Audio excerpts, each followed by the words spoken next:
আসসালামু আলাইকুম। সকলকে শুভেচ্ছা জানাচ্ছি। আশা করি সবাই ভালো আছেন। আজকে আমি নতুন একটা ভিডিও নিয়ে আপনাদের সামনে উপস্থিত হয়েছি। যারা আবার বিএসসি নার্সিং পরীক্ষা দিবেন তাদের জন্য। আমি এখানে সিলেবাসটুকু নিয়ে আলোচনা করব এবং পাশাপাশি বাংলাতে যে প্রশ্নগুলা গত বছর হয়েছিল, কিছু প্রশ্ন নিয়ে আলোচনা করব। তাহলে শুরু করা যাক। বিএসসি নার্সিং এক্সাম প্রিপারেশন ২০২৪ এবং ২৫ সেশনের ভর্তি প্রস্তুতির জন্য। প্রথমেই আমি বিএসসি নার্সিং এর যে সিলেবাসটা আছে সেই সিলেবাসটা নিয়ে একটু আপনাদের সামনে আলোচনা করি। সিলেবাসটাতে আছে যে বাংলাতে থাকবে ২০ নম্বর, ইংরেজিতে ২০, গণিতে ১০, বিজ্ঞানে থাকবে ৪০। বিজ্ঞান বলতে পদার্থ, রসায়ন এবং জীববিজ্ঞান। আর সাধারণ জ্ঞানে থাকবে ১০ নম্বর।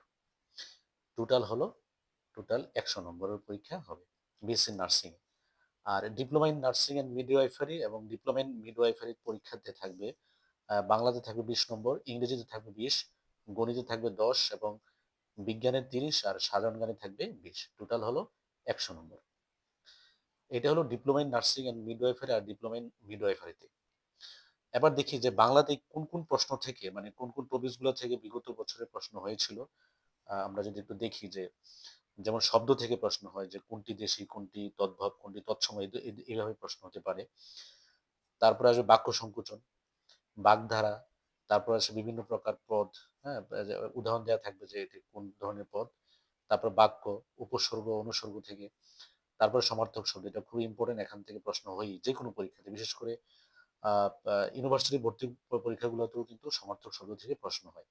তারপরে পারিভাষিক শব্দ। এটাও বিভিন্ন আ ভার্সিটি ভর্তি পরীক্ষাতে হয়ে থাকে পারিভাষিক শব্দ।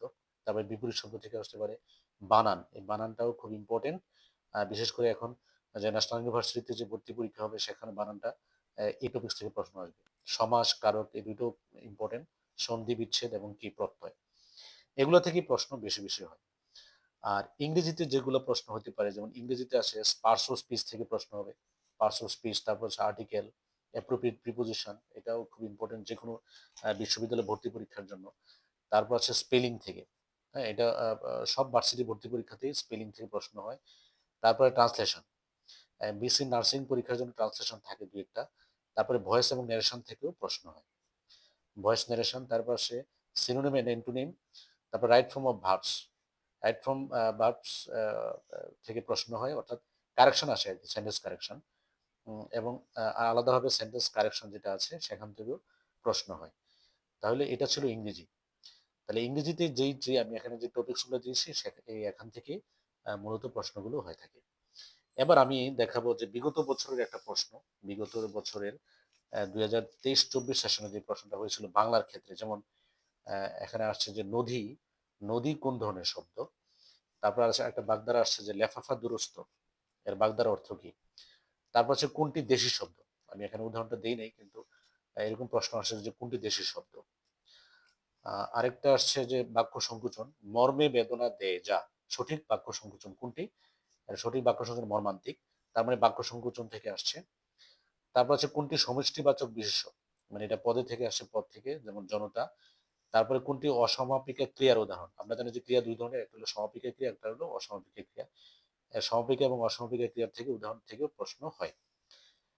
তারপরে আছে কোনটি বাংলা ভাষার বৈশিষ্ট্য? ভাষা থেকে আসছে যে ভাষা নিয়ত পরিবর্তনশীল।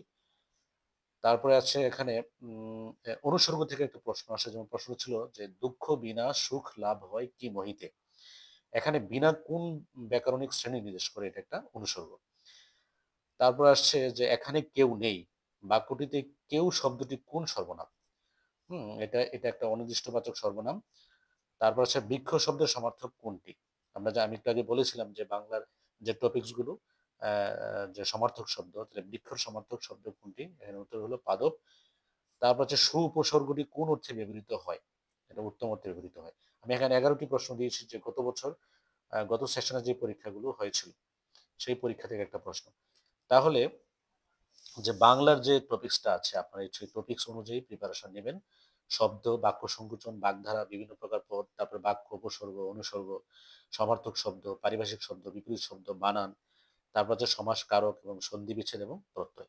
এগুলো একটু আপনারা যদি ভালোভাবে পড়েন তাহলে যেকোনো বিশ্ববিদ্যালয়ের যে বাংলার যে প্রিপারেশনটা সেই প্রিপারেশনটাও কিন্তু হয়ে যাবে।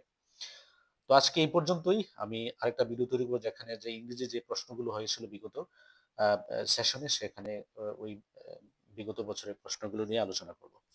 তো ভিডিওটা এই পর্যন্তই। যদি ভিডিওটা ভালো লাগে আপনাদের কাছে তাহলে লাইক, কমেন্ট এবং শেয়ার করবেন। ধন্যবাদ।